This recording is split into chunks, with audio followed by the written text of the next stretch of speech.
बड़ा मार्मिक प्रसंग है बंधु अहिल्या जी का। पति ने शाप दे दिया, पत्थर।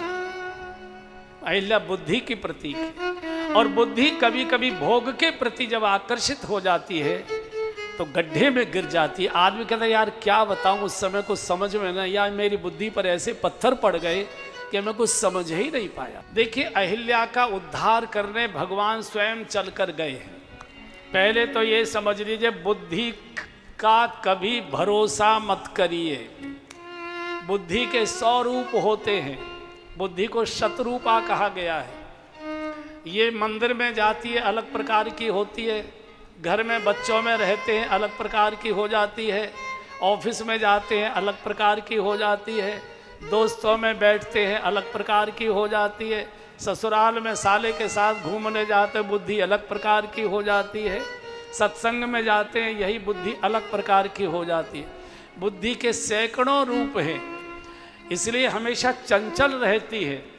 लेकिन पति ने शाप दिया, ये छुप कर नहीं बैठी, द्वार पर बैठ गई, जिसको जो बोलना है सो बोलो। सैकड़ों इंद्र भी अहिल्या को पतित नहीं कर सकते। ये हमारे और आपके लिए मार्गदर्शन है कि जब मेरी जैसी पतिव्रता नारी, इतने बड़े पति के सानिध्य में रहने वाली, अगर मैं इंद्र के भोग के प्रति भ्रमित होकर आकर्षित हो सकती हूँ तो कृपया सावधान रहना। इसलिए सरकार को जगह जगह बोर्ड लगाने पड़े हैं, सावधानी हटी दुर्घटना घटी। भूल करना अपराध नहीं है बंधुओं, सबसे भूलें होती हैं, लेकिन भूल को रिपीट करना महा अपराध है।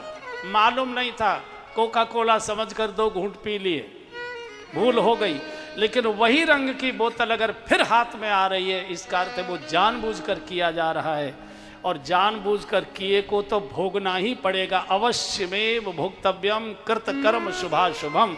अनजाने के अपराध को भगवान क्षमा करता है, शर्त रहती है, जो एक बार हो गया वो दोबारा कैसे हो रहा है, इसका अर्थ है जानबूझकर किया है, और जानबूझकर तो भोगना ही पड़ेगा।